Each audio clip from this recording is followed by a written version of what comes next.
In the heart of Igbo cosmology, there exists a profound understanding of balance, a divine order that weaves through the fabric of existence.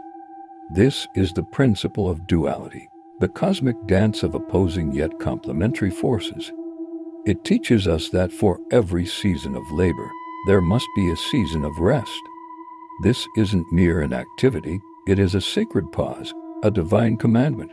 This sacred rest is embodied in the concept of ncdanu, which translates to sit on the ground.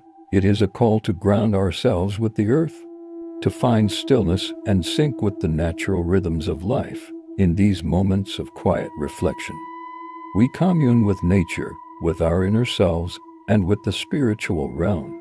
It is a time to shed the burdens of the mundane and reconnect with the source of our being. The Igbo calendar itself is built around this rhythm of activity and repose. The 4 market days Ik, Ori, F, and Nkw are not just for commerce, they are spiritual markers.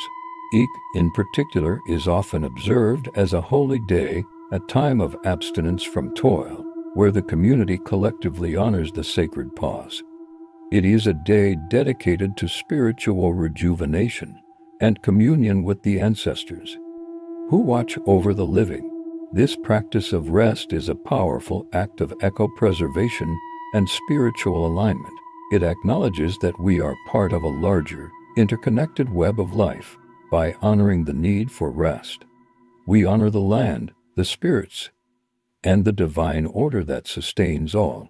It is in these sacred pauses that we find clarity, healing, and the strength to continue our journey. We invite you to embrace this ancient wisdom in your own life.